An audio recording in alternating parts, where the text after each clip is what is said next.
अस्सलाम वालेकुम वरहमतुल्लाहि वबरकातुहू। आज जो टॉपिक लेके आपके सामने आया हूँ वो है HPLC ट्रबल शूटिंग। एक्चुअली ये एक इंतहाई इम्पोर्टेंट टॉपिक है और इस पे लोगों तक इंफॉर्मेशन पहुंचाना बहुत ही ज़रूरी है। इसकी वजह ये है कि HPLC को ऑपरेट करना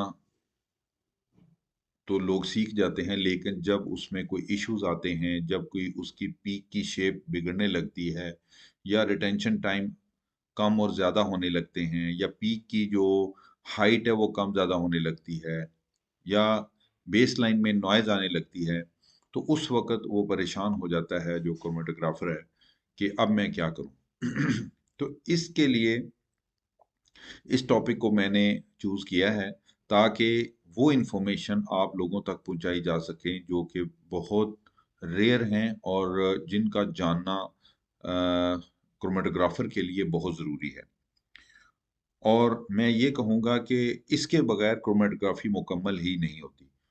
तो इस वजह से मैंने ये टॉपिक आज चूज़ किया है। इसमें मैं अभी जस्ट बिगिनर्स के लिए कुछ चीज़ें बताऊँगा। इसके बाद बहुत सारी ऐसी चीज़ें हैं जो कि कॉम्प्लेक्स भी हैं और जो शायद इलेक्ट्रॉनिक्स के साथ भी मुंसलिक होंगी या फिर आपके फ्लूइडिक्स के साथ भी मुंसलिक होंगी। लेकिन मैं कुछ ब्रीफली आज आप लोगों को ये इन्फॉर्मेशन पहुँचाऊँगा जो मेबी आप बिगिनर्स के लिए समझ लें।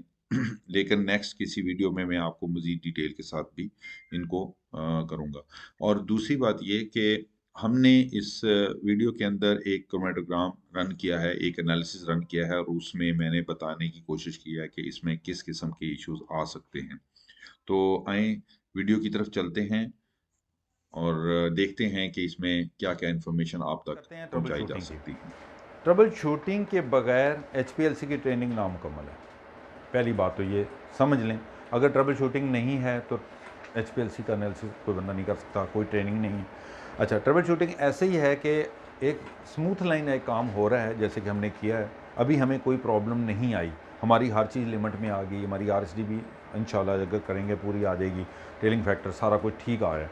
तो इसका मतलब ये हुआ कि ये हमारा एनालिसिस बिल्कुल परफेक्टली ऑलराइट हो गया और इसके अंदर हर चीज़ आ गई, पीक्स भी आ गई और कोई लीकेज भी नहीं है, फ्लो रेट सही चल रहा है, डिटेक्टर में कोई फ्लक्चुएशन नहीं है, बेस लाइन स्मूथ है, ऑल इज़ वेल। अगर कोई मसला आ जाता है तो उसको कैसे सॉल्व करना है। अब आपके सवालात हैं जिनको देख के मैं कुछ जवाब दूंगा, फिर उसके बाद अगर कोई सवाल होगा तो दोबारा भी कर लीजिएगा। और सबसे पहला क्वेश्चन ये था कि रिटेंशन टाइम अगर बहुत ज़्यादा आ रहा है, हाई हो गया है रिटेंशन टाइम, तो उसको कम कैसे करना है। कम करने के लिए मैंने आपसे बोला था कि रिटेंशन टाइम, सबसे पहली बात तो ये ज़हन नशीं कर लें, जो मेथड है उसको फॉलो करना है बस। No division, no any alteration in the method, no alteration in the mobile face, ये ज़हन में रखना। मेथड अगर चेंज करना है उसको चेंज करें, उसकी वैलिडेशन करें और उसकी अप्रूवल लें और उसके बाद इसको फिर अप्रूव करके रख लें, वही मेथड होगा। अगर आपको रिटेंशन टाइम कम करना है या आप समझते हैं कि इस मेथड में हम कोई तब्दीली कर सकते हैं और वो वैलिड है, तो उसकी वैलिडेशन करके रख लें बस। समझ आ गई इतनी बात। अच्छा, अब अगली बात यह है, दूसरा क्वेश्चन आपका ये है कि एनालिसिस करते करते कुछ अरसे बाद रिटेंशन टाइम खुद ब खुद नीचे आ जाते हैं ना, या ज़्यादा हो जाते हैं, ज़्यादातर नीचे आ जाते हैं। ये है पुअर कॉलम परफॉर्मेंस, नीचे आगे पुअर कॉलम परफॉर्मेंस। आपकी थ्योरेटिकल प्लेट कम हो जाती हैं तो रिटेंशन टाइम कम हो जाती है, थ्योरेटिकल प्लेट ज़्यादा होते हैं, रिटेंशन टाइम अच्छे होते हैं। दूसरी बात, कॉलम का जो वेट है, लेंथ है, अगर आप एज पर प्रोसीजर नहीं इस्तेमाल कर रहे तो फिर भी ये आ जाती हैं, रिटेंशन थ्योरेटिकल प्लेट्स कम हो जाती हैं।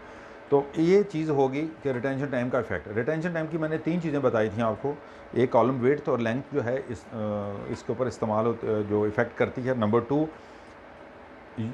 Ratio of the organic solvent, और तीसरी चीज़ ये है कि आपका फ्लो रेट। 3 चीज़ें कॉलम की पीक की रिटेंशन टाइम के ऊपर इफेक्ट करती हैं।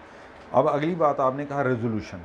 रेजोल्यूशन ये होता है कि जब आप ऑर्गेनिक सॉल्वेंट को बढ़ा देते हैं, बढ़ाने की कोशिश करते हैं, तो रेजोल्यूशन कम हो जाएगी। रेजोल्यूशन कम होने का नुकसान ये है कि उसका पीक मर्ज होनी शुरू हो जाती है और एक का एरिया दूसरे में मर्ज हो जाता है, फिर आपकी कैलकुलेशन ख़राब हो जाएगी और सैम्पल टू सैम्पल वेरिएशन आनी शुरू हो जाएगी आपकी। क्यों? आपका एरिया पूरा आ ही नहीं रहा, वो दूसरे में जा रहा है, तो वो कभी कम होगा कभी ज़्यादा होगा तो आपको पता नहीं चलेगा। तो इसका हल क्या है? रेजोल्यूशन कम होने लग जाए, ये भी अगेन मैं आपको बताऊँ कॉलम पुअर परफॉर्मेंस, रेजोल्यूशन का कम होना, पीक्स का आपस में मर्ज होना, ये कॉलम पुअर परफॉर्मेंस की वजह से होता है और कोई वजह नहीं। नंबर 2, या पहले वाली पोजीशन में रिटेंशन टाइम का कम होना या कॉलम रेजोल्यूशन कम होना, दोनों एक ही बात है। दोनों का सोल्यूशन का, इसका सोल्यूशन क्या है कि आप कॉलम को रीजनरेट कर लें, कॉलम को वॉश कर लें, सही हो जाएगा, नंबर 1। नंबर 2, आपका मेथड को देख लें, मेथड में कहीं गलती ना हो गई हो, ये सबसे इंपॉर्टेंट है और जो लोग नहीं करते आमतौर पर। मेथड को रिव्यू करें कि मेथड के मुताबिक चीज़ें बनी हैं कि। नंबर 3, आप अपने सॉल्वेंट्स को देखें किस क्वालिटी के हैं। सम टाइम होता है कि एक लॉट बहुत अच्छी आ जाती है, दूसरी दफ़ा लॉट ख़राब आ जाती है, तो उस सूरत में भी आपकी परफॉर्मेंस HPLC की पूर हो जाएगी, है ना ऐसी बात। नंबर 4, आप अपने ग्लासवेयर चेक करें। ग्लासवेयर आपका सम टाइम A ग्रेड है, सम टाइम A ग्रेड नहीं है। जैसे कि अभी मैं ये बता रहा हूँ, ये ग्लासवेयर आपका A ग्रेड है, A लिखा हुआ है इस पर, ठीक है, लेकिन सम टाइम यहाँ पे B लिखा होता है, तो ये B ग्रेड सॉल्वेंट जो ग्लासवेयर है उसकी जो एक्यूरेसी है बहुत पुअर होती है, तो वो नहीं यूज़ करना, आपने A grade software glassware use करना है। ये भी होता है सम टाइम। और इसके अलावा यही चीज़ें हैं जो कि आपके उसको पुअर को कम करते हैं। अब आ जाएँ अगली बात टेलिंग और लीडिंग की। टेलिंग और लीडिंग दोनों पुअर परफॉर्मेंस ऑफ कॉलम को ही शो करती हैं। एक वक्त आएगा, आप होता क्या है कि कॉलम के अंदर इंजेक्शन लगा लगा के, इसके अंदर देखें जितना मर्ज़ी हम फ़िल्टर कर लें इस फ़िल्टर से, ठीक है, जितना मर्ज़ी फ़िल्टर कर लें, लेकिन इस फ़िल्टर के एक लिमिट है ना, उसके बाद वो फ़िल्टर भी अपना चोक हो जाएगा या वो फ़िल्टर जो है अपना काम परफॉर्मेंस खो देगा। जब फ़िल्टर अपनी परफॉर्मेंस खो देता है तो आमतौर पे क्या होता है, ये तो अभी नायलॉन का है, लेकिन होता क्या है, नायलॉन की क्या चीज़ है इसकी भला, इसके अंदर मेम्ब्रेन नायलॉन की है, बाहर से नायलॉन का नहीं है, मेम्ब्रेन नायलॉन की है। यस, ओके, तो हाउसिंग किसकी है? पॉलीप्रोपिलीन की है या प्लास्टिक की है।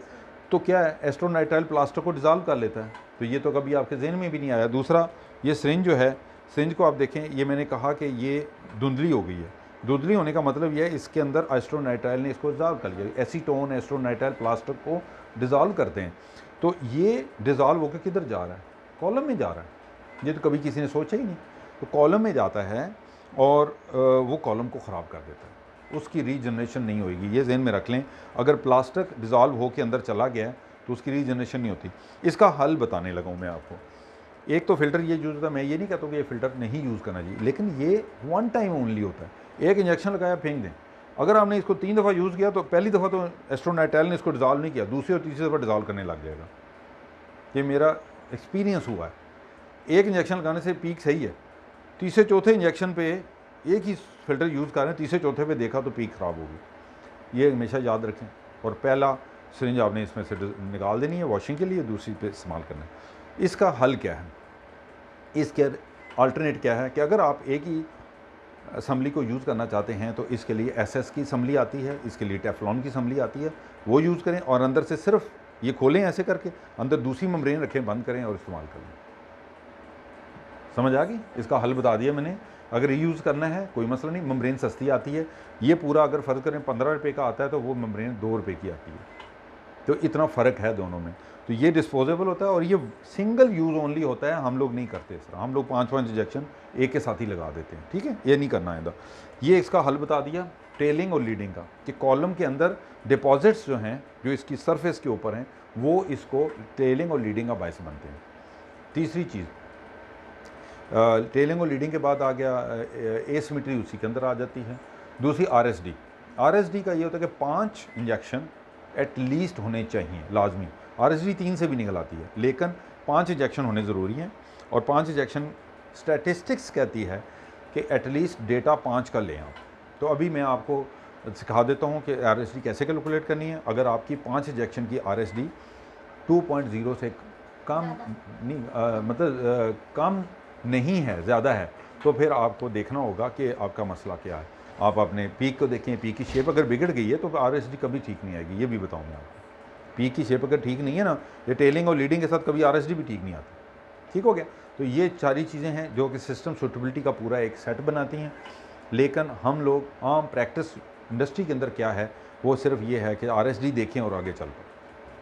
कोई नहीं देखता थ्योरेटिकल पीरियड, कोई नहीं देखता टेलिंग, कोई नहीं देखता लीडिंग। ये आपके क्वेश्चंस अच्छे हैं, मैंने आपको एड्रेस कर दिया इन क्वेश्चंस के ऊपर। जी, इसके साथ ही आज की ये वीडियो एंड करते हैं और मैं उम्मीद करता हूँ कि इस वीडियो के ज़रिए आप एचपीएलसी की बेसिक ट्रबल शूटिंग को कर पाएँगे और अपनी क्रोमैटोग्राफ़ी को बहुत अच्छा तरीके से परफ़ॉर्म कर पाएँगे। तो इसके साथ ही आज का ये ट्रेनिंग सेशन एंड करते हैं। Thank you very much. जज़ाकल्लाह खैर।